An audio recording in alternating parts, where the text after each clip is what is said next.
Hello বন্ধুরা, রঙিন বাংলা ইউটিউবের চ্যানেলে আপনাদের সবাইকে স্বাগত। আমার আজকের রেসিপি একদম অনুষ্ঠান বাড়ির মতন ঝরঝরে ফ্রাইড রাইস। এই ফ্রাইড রাইস বানাতে কিন্তু সকলেই ভীষণই ভালো পারেন, কিন্তু অনেক সময় ফ্রাইড রাইস বানাতে গেলে হয় ভাত গলে যায়, নয় চাল ঠিক মতন সেদ্ধ হয় না বা ঠিকঠাক মতন মেশে না। সমস্ত রকম টিপস অ্যান্ড ট্রিক্স নিয়ে আমি আপনাদের সঙ্গে আজকে শেয়ার করছি আমার এই রেসিপিটি। এটি একটি রিকোয়েস্টেড ভিডিও ছিল।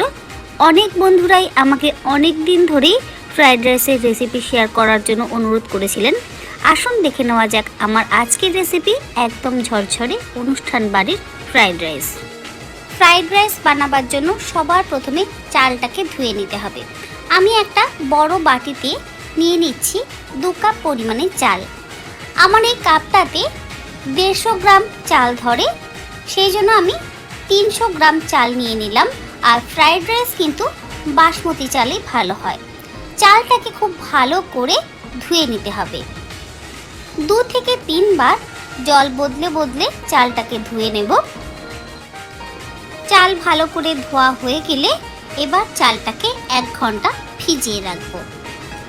চাল ভিজতে ভিজতে আমি বাকি কাজগুলো সেরে নেব।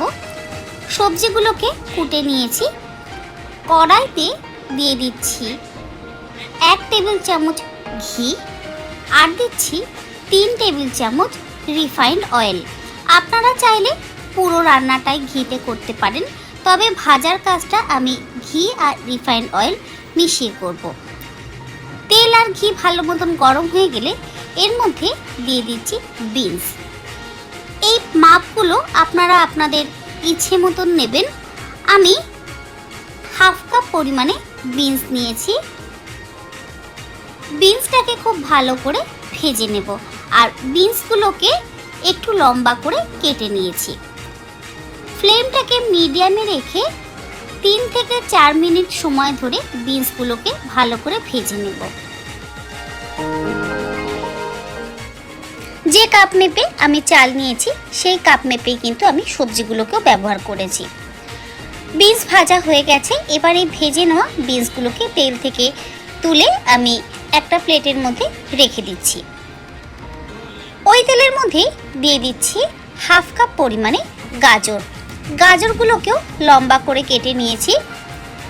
আপনারা আপনাদের পরিমাণ মতন কিন্তু সবজি ব্যবহার করবেন। অনেকেই ফ্রাইড রাইসে একটু কম সবজি পছন্দ করেন, সেই জন্য আমি বলছি আপনারা সবজির পরিমাণটা আপনাদের পছন্দ মতো ব্যবহার করবেন। গাজরটাকেও মিডিয়াম ফ্লেমে 3 থেকে 4 মিনিট সময় ধরে ভালো করে ভেজে নেব। গাজরও ভাজা হয়ে গেছে। এবার এই ভেজে নেওয়া গাজরটাকে ওই একই রকমভাবে বিনসের মতন আলাদা প্লেটে তুলে রেখে দিচ্ছি। সবজিগুলো যদি এইভাবে আলাদা করে ভেজে নেওয়া হয় তাহলে সুবিধা হয়, কারণ এক একটা সবজি ভাজতে এক এক রকম সময় লাগে। তবে আপনারা চাইলে গাজর আর বিনসটাকে একসাথে ভাজতে পারেন। ওই একই তেলের মধ্যেই দিয়ে দিচ্ছি হাফ কাপ পরিমাণে ক্যাপসিকাম কুচি। ক্যাপসিকামটাকেও আমি লম্বা করে কেটে নিয়েছি। আর দিচ্ছি এর মধ্যে 4টে কাঁচা লঙ্কা। কাঁচা লঙ্কাটাকেও কিন্তু লম্বা করে কেটেছি। এবার 2 মিনিট ক্যাপসিকাম আর লঙ্কাটাকে একটু ভেজে নেব। ক্যাপসিকাম আর লঙ্কা ভাজতে কিন্তু খুব একটা সময় লাগে না, সেই জন্যই আমি সমস্ত সবজিগুলোকে কিন্তু আলাদা করে ভাজছি। যদি গাজরের সাথে ক্যাপসিকাম আর লঙ্কাটাকে ভাজা হতো তাহলে ক্যাপসিকাম কিন্তু একটু বেশি নরম হয়ে যায়। দেখুন ক্যাপসিকামটা ভাজা হয়ে গেছে। এবারে ভেজে নেওয়া ক্যাপসিকামটাকেও আমি তুলে প্লেটের মধ্যে রেখে দিচ্ছি। ওই তেলের মধ্যে দিয়ে দিচ্ছি 1 মুঠো টুকরো করে নেওয়া কাজু। কাজুটাকেও 2 মিনিট একটু মিডিয়াম ফ্লেমে নাড়াচাড়া করব। কাজু কিন্তু খুব বেশিক্ষণ সময় ধরে ভাজার দরকার নেই, ম্যাক্সিমাম 2 মিনিট ভাজলে কাজু ভাজা হয়ে যাবে। দেখুন কাজু ভাজা হয়ে গেছে। এবারে ভেজে নেওয়া কাজুটাকেও তুলে প্লেটে রেখে দিচ্ছি।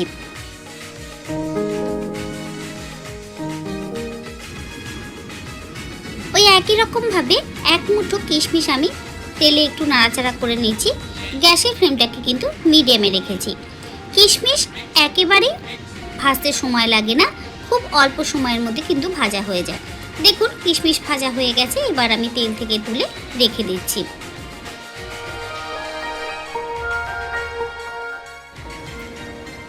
একটা সসপ্যানে আমি দিয়ে দিচ্ছি অনেকটা পরিমাণের জল, তবে সসপ্যানটা পুরোটা ভর্তি করব না, ওপর দিক থেকে একটুখানি খালি রাখবো। গ্যাসের ফ্লেমটাকে হাই করে দিয়ে জলটাকে ফুটতে দেব। এর মধ্যে দিয়ে দিচ্ছি 2 টেবিল চামচ লবণ।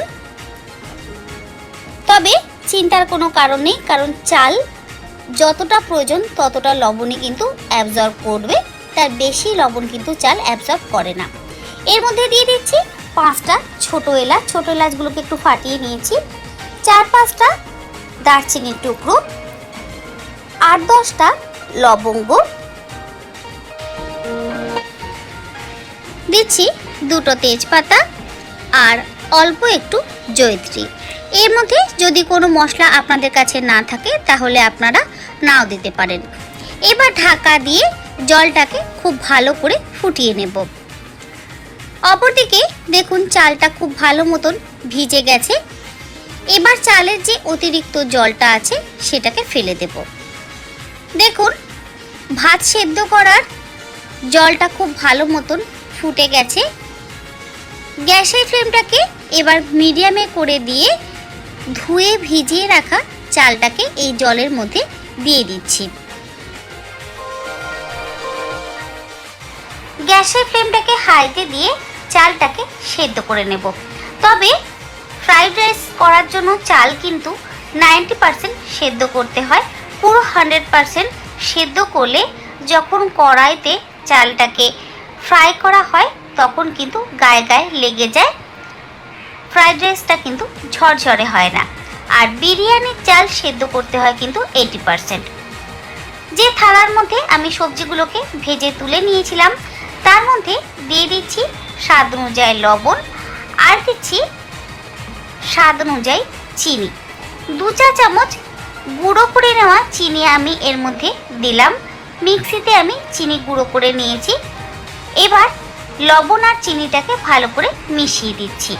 ফ্রাইড রাইসে যদি গুঁড়ো চিনি ব্যবহার করা হয় তাহলে ভালো হয়, কারণ চিনি গলতে একটু সময় লাগে। যদি গুঁড়ো চিনি ব্যবহার করা হয় তাহলে চালের সাথে তাড়াতাড়ি মিশে যায়। দেখুন আমার ভাতটা কিন্তু আরেকটু হবে, 80% মতন ভাতটা সেদ্ধ হয়েছে। আর একটু ভাতটা আমি সেদ্ধ করব। এই অবস্থাতে যদি ভাতটাকে আমি নামিয়ে দিই তাহলে যখন ফ্রাইড রাইস কড়াইতে আমি ফ্রাই করব তখন আমি যখন চিনি ব্যবহার করব তখন কিন্তু আরও শক্ত হয়ে যাবে। এবার ভাতটা একদম পারফেক্ট হয়েছে, 90% কিন্তু সেদ্ধ হয়ে গেছে। ভাতের ফ্যানটা ছড়িয়ে নিচ্ছি। একটা বড় ছাঁকনির মধ্যে আমি ফ্যানটাকে ঝরিয়ে নিচ্ছি।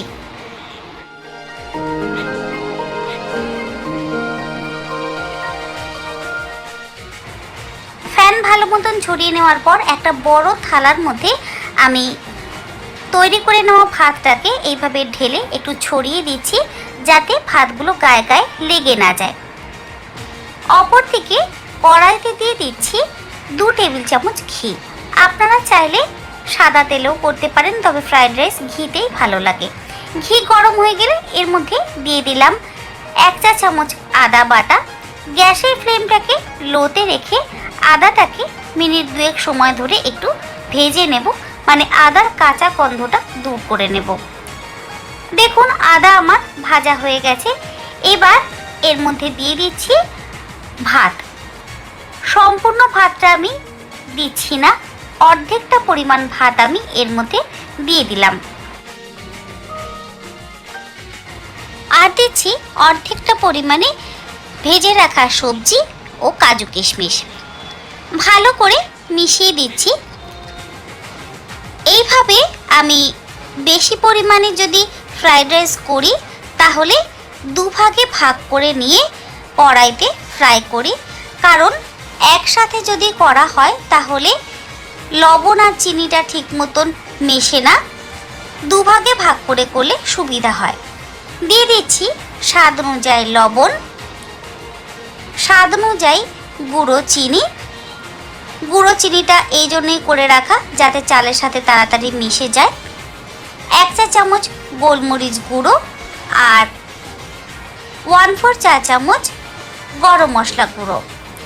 সমস্ত কিছু দিয়ে গ্যাসের ফ্লেমটাকে মিডিয়ামে রেখে খুব ভালো করে মিনিট 3 সময় ধরে একটু ভেজে নেব, যাতে সমস্ত কিছু ভালো মতন মিশে যায়।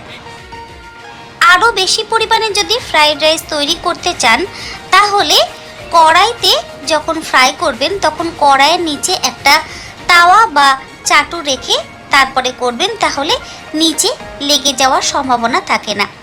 দেখুন একদম ঝরঝরে অনুষ্ঠান বাড়ির মতন কিন্তু ফ্রাইড রাইস তৈরি হয়ে গেছে। গ্যাসের ফ্লেম বন্ধ করে দিয়ে আমি ফ্রাইড রাইসটাকে একটা পাত্রের মধ্যে ঢেলে নিচ্ছি। তৈরি হয়ে গেল খুব সহজে একদম অনুষ্ঠান বাড়ির মতন ঝরঝরে ফ্রাইড রাইস। এই রকমভাবেই বাকি ফ্রাইড রাইসটাকেও কিন্তু আমি তৈরি করে নেব। আমিষ নিরামিষ যে কোনো আইটেমের সাথে কিন্তু এই ফ্রাইড রাইস ভীষণই ভালো লাগে। বাকি যে চাল আর সবজিগুলো বেঁচে ছিল সেটাকেও আমি ওই একই রকমভাবে তৈরি করে নিচ্ছি। এইভাবে যদি দুভাগে ভাগ করে ফ্রাইড রাইস করা হয় তাহলে কিন্তু লেগে যাওয়ারও সম্ভাবনা থাকে না আর গলে যাওয়ারও সম্ভাবনা থাকে না। একদম ঝরঝরে সুন্দর ফ্রাইড রাইস তৈরি হয়ে যায়। এই ফ্রাইড রাইসের সঙ্গে খাওয়ার মতন অনেক আমিষ আর নিরামিষ রেসিপি আমার চ্যানেলে আছে, সমস্ত লিঙ্কগুলো আমি ডেসক্রিপশন বক্সে দিয়ে দেব। আজকে ফ্রাইড রাইসের রেসিপিটা আপনাদের কাছে কেমন লাগলো অবশ্যই জানাবেন। যদি ভালো লেগে থাকে তাহলে বাড়িতে অবশ্যই আপনারা ট্রাই করে দেখতে পারেন। আমার চ্যানেলে নতুন বন্ধু হলে চ্যানেলটা সাবস্ক্রাইব করে নেওয়ার অনুরোধ রইল। পাশে থাকা বেল আইকনটা অবশ্যই প্রেস করে দেবেন, কারণ আমি চ্যানেলে যখনই কোনো নতুন রেসিপি দেব আপনাদের কাছে তাহলে খুব তাড়াতাড়ি পৌঁছে যাবে। আজকের মতো এই পর্যন্ত, আবার হাজির হয়ে যাব নতুন কোনো রেসিপি নিয়ে। ভালো থাকবেন, সুস্থ থাকবেন, ধন্যবাদ।